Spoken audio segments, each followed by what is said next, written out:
نیاز ادبي سنګر به د پښتو د پالنې توندې هلې ځلې جاري ساتي او د ژبې او ادب د پرمختګ دپاره به په ساینسي بنیادونو د نوو روایتونو ردې ږدي.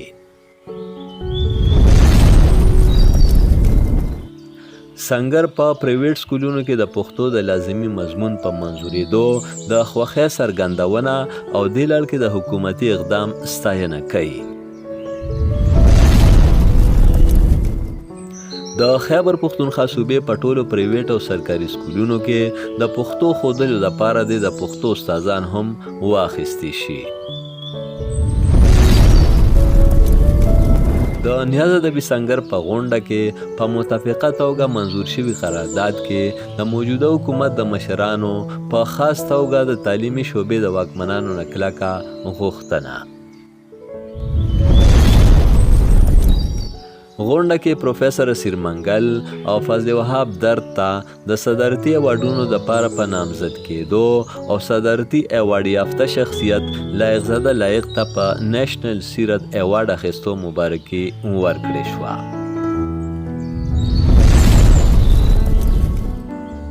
تفصیلات د نیاز ادبي سنګر خیبر پښتونخوا چیرمن لایق زاده لایق ویلي دي چې نیاز ادبي سنګر به د پښتو د پالنې توندې هلې ځلې جاري ساتي. سنګر به د ژبې او ادب د پرمختګ دپاره په ساینسي بنیادونو د نوو روایتونو ردې ږدي او د نوو لیکوالو او ځوانانو شاعرانو د روزنې کوششونه به کوي. نامتو براډکاسټر د ریډیو پاکستان لومبي پښتون ډایرکټر پروګرامز د غنو کتابونو مصنف شاعر ادیب دانشور او تمغه امتیاز ترلاسه کوونکی لیکوال لایق زاده لایق دغه وینا د ادبي لارښود او ماهر تعلیم ارواحات پروفیسر جانزیم نیاز نوم ته د منصوب رجسټرډ صوبایي ادبي تنظیم نیاز ادبي سنګر خیبر پښتونخوا په غونډه کې کړې ده. غونډه په نیاز مینا وردګه چارسده کې ترسره شوه. د غونډې ګډونوالو په متفقه توګه قرارداد منظور کړی دی چې پکې په پرایویټ سکولونو کې د پښتو د لازمي مضمون په ګرځولو د خوښۍ څرګندونه او دې لړ کې د حکومتي اقدام ستاینه شوې ده.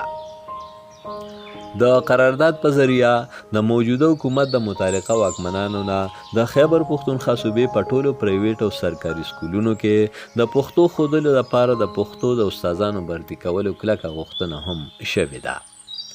غونډه کې وویل شو چې د 13 کلونو راهیسې په سرکاري سکولونو کې د 9م جماعت پورې پښتو لازمي مضمون ګرځولی شوی دی او دا پریکړه هم شوې ده چې په ترتیب سره به کال پس 8م جماعت دپاره پښتو لازمي وي، ورپسې به 9م او 10م ټولګو دپاره پښتو لازمي کیږي.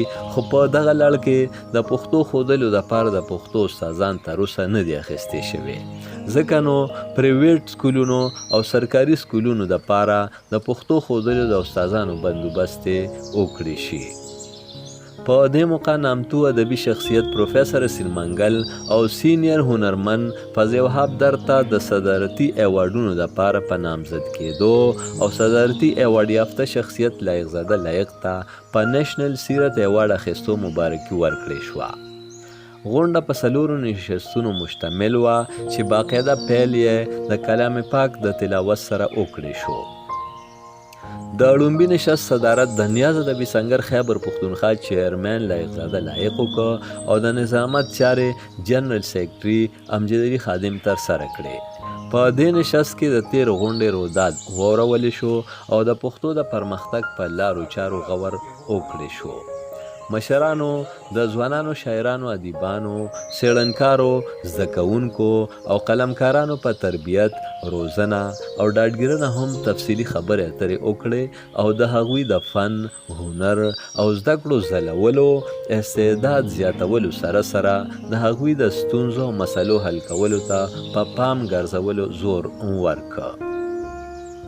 دویم نشست په افسانه د تنقید دپاره مختص و چې صدارت یې پروفیسر اسیر منګل وکړ او د نظامت چارې ډاکټر گلزار جلال یوسفزي ترسره کړې. ډاکټر ګوهر علي شاه ګوهر خپله لیکلې افسانه تنقید ته وړاندې کړه چې خامې او خوبۍ یې په ګوته کړې شوې او افسانه نګار ته د نورې ښې افسانې لیکلو ګټورې او کوټلې مشورې ورکړې شوې. نامتو شاعر ادیب او څېړنکار پروفیسر ډاکټر زبیر حسرت او ځینې نورو ملګرو او مشرانو د افسانې په فن، باریکۍ، هیئت، ژبه، پلاټ، کلایمکس، سرخط او تکنیک مدلل بحث وکړه چې غونډه کې د ناستو کشرانو په علم کې د اضافې سبب وګرځېده.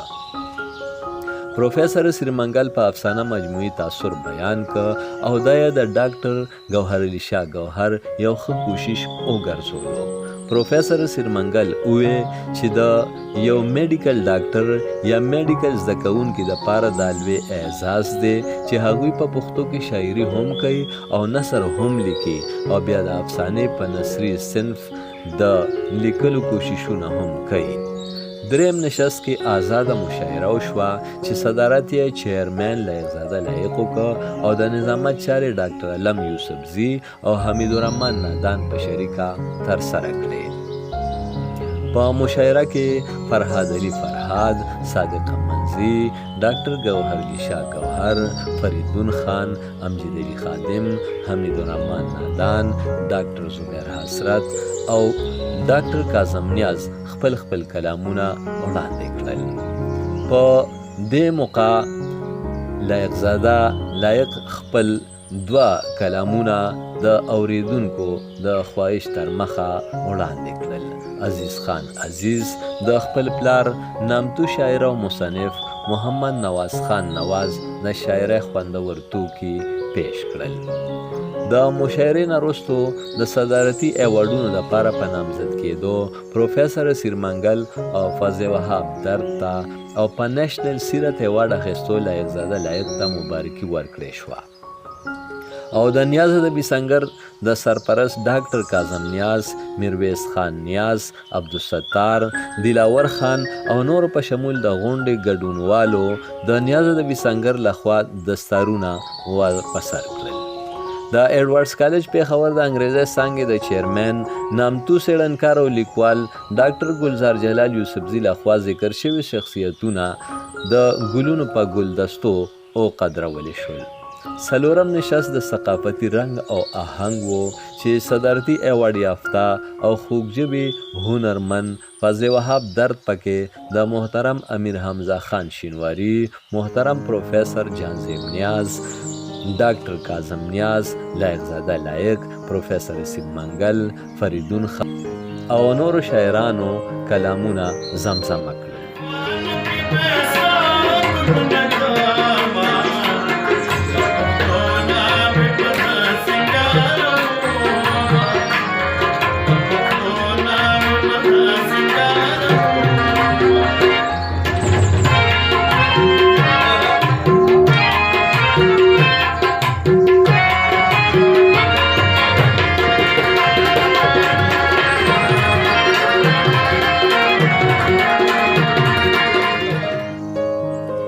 د ثقافتي رنګ او آهنګ په خوندور نشست کې انجینیر واجد لایق، شمال نیاز او کنان نیاز هم د خپل فن او هنر رنګونه ورګډ کړل او د دستوري ښکلا ته یې ځلا وروبخله. غونډه کې د دلاور خان پخواس د هغوی په لا کالج پېښور کې په راتلونکو ورځو کې د پښتو د یو تقریب تابیا هم وکړې شوه، د کمې د یقیني کولو دپاره چې د پروفیسر سریمنګل په مشرۍ کې یوه خصوصي کمیټې وټاکلې شوه. دا علمي او رنګارنګ غونډه مازدیګر شروع شوه او ماسخوتن ناوخته پای ته ورسېده. یاد دې وي چې د غونډې شروع کېدو نه وړاندې ماسپښین په رزړو چارسده کې د ادبي لارښود ارواښاد پروفیسر جانزیب نیاز په قبر د ګلونو څادر واچولی شو او د هغوی د اوچتو درجاتو دپاره خصوصي دعا وکړې شوه. امجد علي خادم، پښتونخوا ټي وي، پېښور.